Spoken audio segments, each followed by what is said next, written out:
4-членото семејство кое беше заглавено во појасот Газа денеска доби дозвола за евакуација преку египетскиот премин Рафах.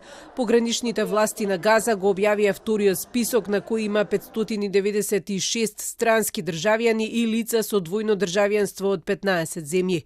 Според македонското МНР станува збор за таткото со македонски пасош, 2 деца на 7 и 5 годишна возраст на кои им е издадена привремена патна исправа, а со нив доаѓа и мајката која е палестинка, а доби македонска виза.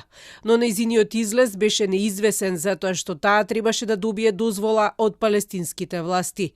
Во Газа остануваат за евакуација уште 2 македонски државјани, брачен пар, но според МНР и тие се на списокот и се очекува според динамиката и околностите на теренот да бидат евакуирани наскоро.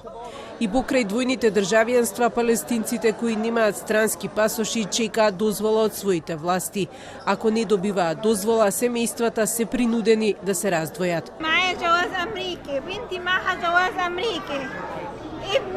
جوزي ما حج جواز عنده معاملة أمريكية لسه ما طلع معاه الجواز أنا حامل بدي أطلع كيف بدي أطلع بدون جوزي بدي أناشد أي حد أطلع أنا وجوزي وبنتي. Америка вели дека прави се за да ги извлече своите државјани.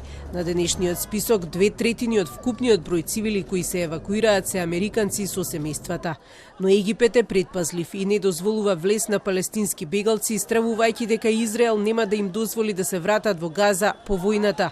Откако египетските власти вчера ја кренаа рампата на преминот, се создаде дополнителен хаос и нервоза. На чекор до слобода цивилите велат дека не е безбеден ниту преминот.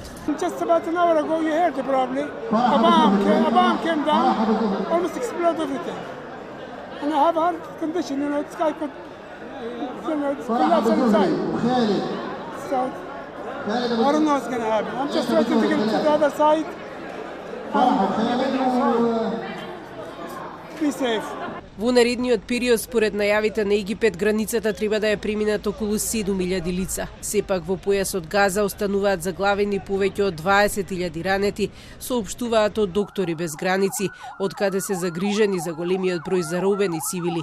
Укажуваат дека ако не се достави критичната помош, оваа криза ќе има несогледливи последици за целото човештво.